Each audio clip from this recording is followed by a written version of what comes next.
Hi guys, welcome to another ASUS Transformer Prime video, and at last, a video that many of you have been waiting for a couple of months. I am showing you Onlive, the cloud-based streaming gaming service, where none of the technology is on the Prime itself. The Prime is simply streaming from game servers, presumably somewhere else, and it's allowing me to play video games on the ASUS Transformer Prime using a USB cable here that is plugged into an Xbox 360 controller that, although it is flashing here, it is working.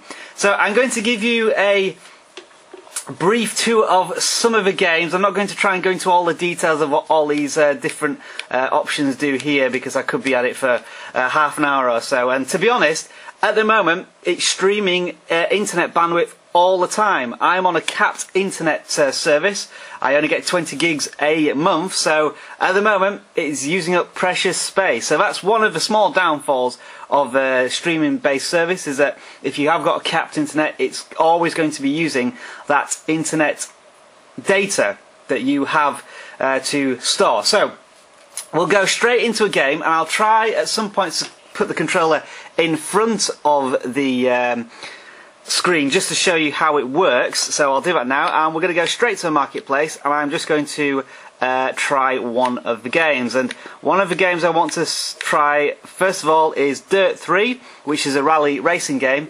And the reason I want to try this game is because I think it will test straight away the responsiveness of cloud-based gaming, because obviously one of the problems that gamers have always had through playing all the first-person shooters and so on throughout the decade that online gaming has been around is response times.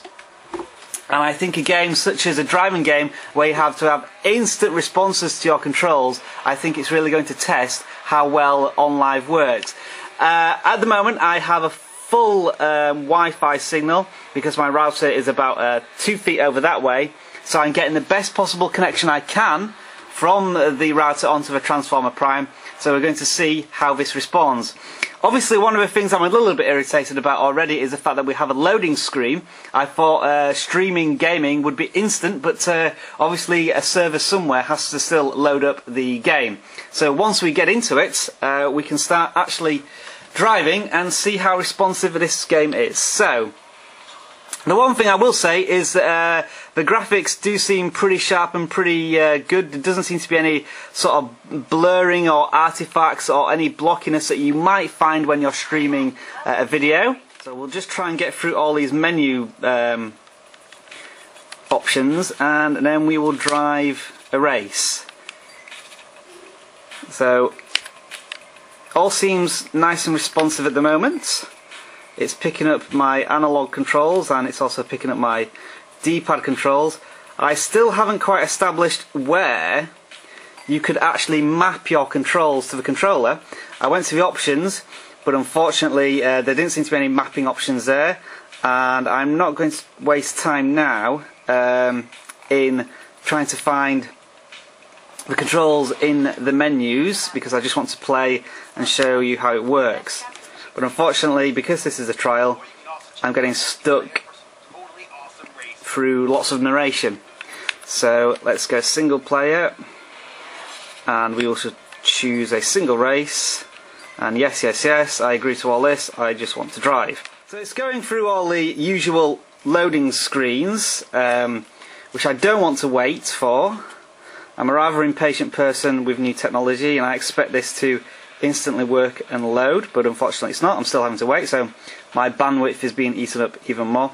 It's probably a very specific problem to me. It does sound very archaic that I'm actually on a bandwidth limit, but that's what we have in this part of the United Kingdom. Right, so we're going to be racing anytime soon, and we'll see how successful this is. So I've had no mapping options. I'm just going to assume that the trigger buttons work here and the analog stick works. Never played this game before, so I don't know how well it works. So let's get myself into position, and off we go. So seem pretty responsive there. I've got it fully locked down. Must admit the analog stick seems a bit difficult to control, and I've crashed already, so not too good there. It feels almost like I'm controlling a digital stick rather than an analog stick. But I'm still on the track at the moment. Big crash there. So I don't think I'm going to be setting any records. As you can see, I'm swerving left and right because it feels as if the response is a little slow. So I turn right and then it's slow and I have to adjust left straight away, and now I've gone into no man's land. Okay, so that didn't seem to be very good. I'm going to try and test now the responsiveness, see how instant it is. So watch the rev counter and then watch my trigger and see how quickly it responds. So I would say there is probably about a third to half a second delay there, response time, which in a game like this means that it's, well, not unplayable. I can play it, but if I wanted to play it to any level of enjoyment and skill, going through the more difficult races, I think I would struggle and it would be a bit of an unpleasant experience. I'll just drive for a bit longer, see if I can get used to it, see if I can acclimatise to this slight delay that I have on the controller. But it's so difficult on a racing game when you're having to do very quick adjustments to have this slight delay to really accept it. So again, I've done a massive crash. So first impressions unfortunately are, for a game such as this, it doesn't quite work. So we'll try another game. Welcome back to the Onlive gaming test that I am doing here on the ASUS Transformer Prime, and I am now trying Lego Batman, a platform game. So perhaps doesn't need as quick a responses. It's still going to need pretty quick and instant responses if I want it to work in an enjoyable way. But let's see how we do this time. So I'm just going to zoom in here to help you.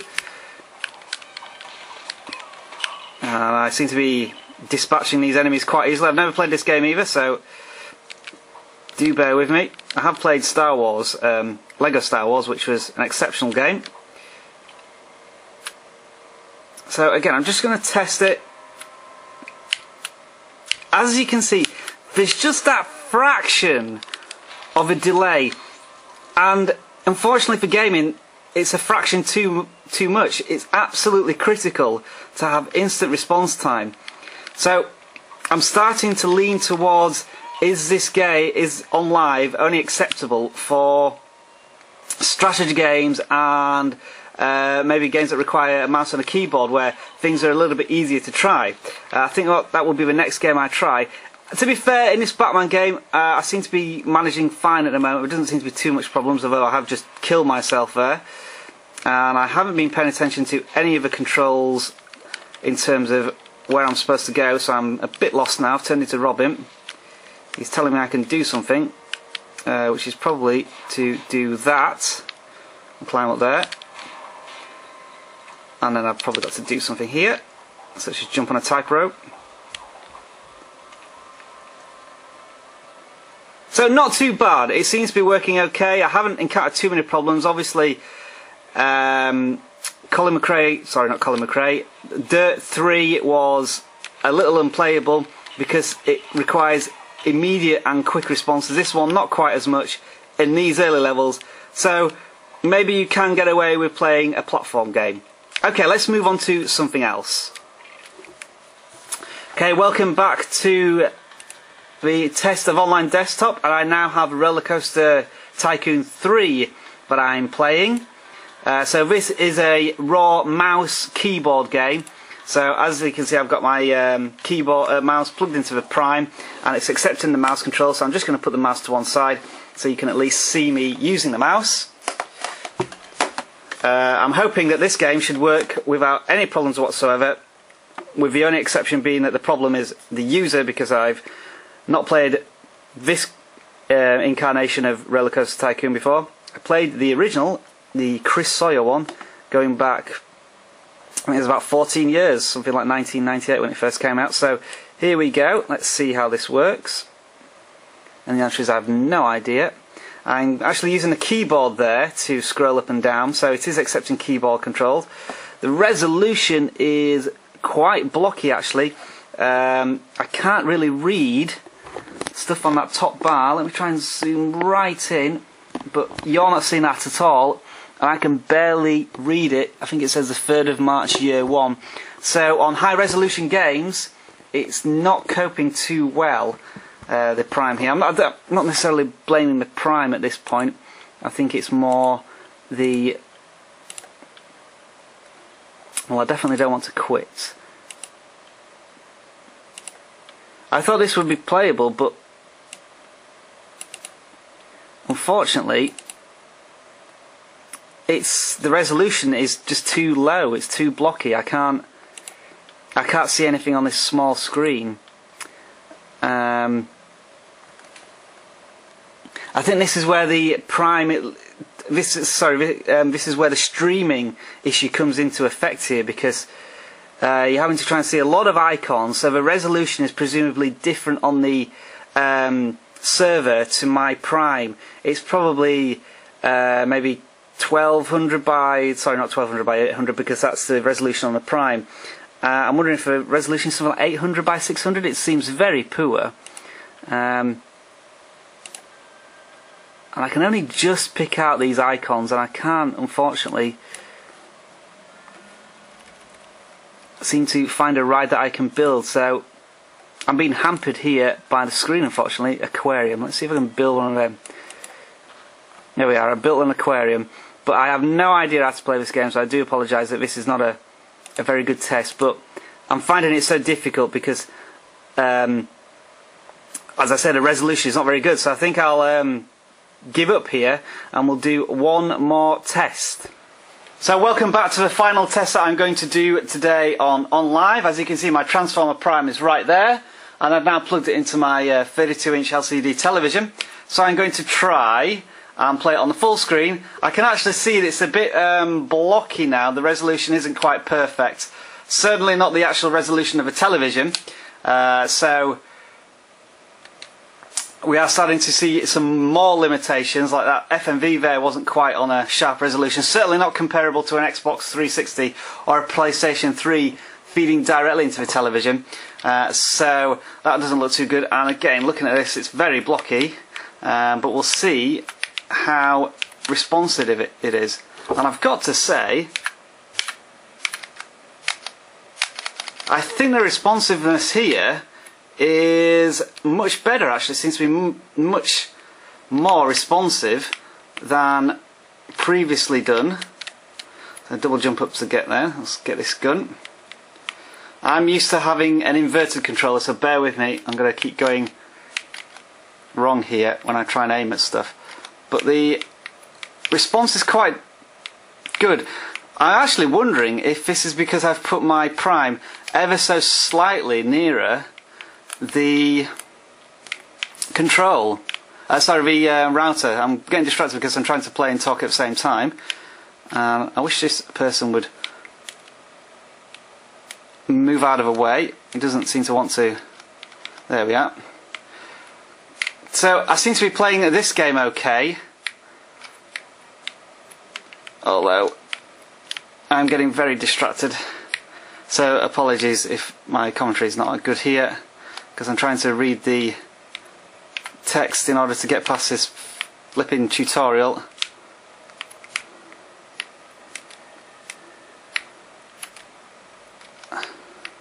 So I'm through there.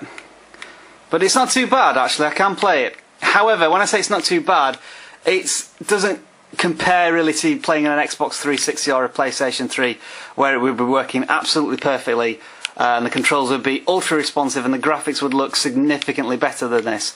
So I think I'm going to end the test at this point. You've pretty much seen about 15 minutes of me demonstrating this game, Onlive desktop, and I would have to be honest and not recommend it. I can't recommend buying games on the streaming service if it's not absolutely perfect compared to an Xbox 360 or a PlayStation 3, because the outlay for the console is probably £100, $150, £200, $250 for a PlayStation. So that's the extra outlay you're getting, but you're getting such a better experience, because the games are never going to get cheaper on Onlive either. Except for when they do deals. Obviously in the real world you can go to you can sort of do a bit more bartering in terms of trading in your old games and getting games from a much wider selection of sources, as opposed to just getting them from one marketplace, which is online, which sort of determines the cost of the price.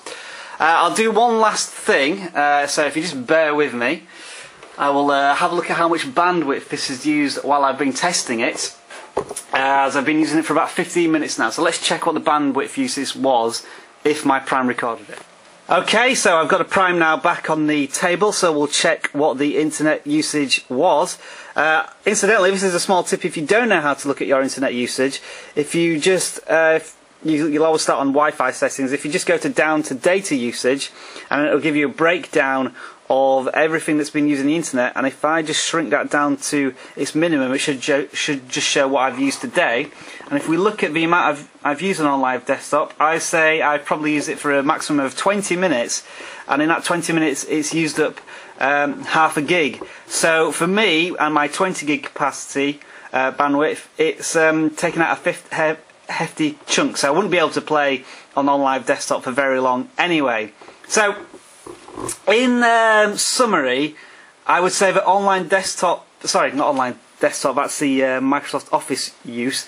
Onlive gaming is a vision and a step into the future, but that future isn't quite ready yet, because if you compare it against hardware, Xboxes and PS3s, it just doesn't compare at the moment. The resolution was all wrong. There's a slight issue with response. It might be down to the Prime, it might be down to a Wi-Fi, possibly so, but it wasn't perfect and I couldn't use it. So I'm always going to go back to my Xbox and play them where I've got basically the connection between the controller and the hardware. It's not going to another server in another country and then coming back here in order to communicate. It just doesn't quite work at the moment. I hope you found that demonstration useful. It has been a bit of a quick tour around Onlive desktop. I can't try and, sorry, keep saying Onlive desktop. I can't show you everything on Onlive because that would take an hour or more, and I haven't got the bandwidth to do it, unfortunately. If you do have any particular questions and requests, I can certainly test that and see what happens. I suppose the one thing I should say that with all games you get a free 30-minute trial, which was what I was using, and then it would ask you to pay for the full game, of which prices are, I would say, a little bit expensive. So thanks for watching, everyone, and I will see you again soon in another video on the ASUS Transformer Prime. Take care, everyone.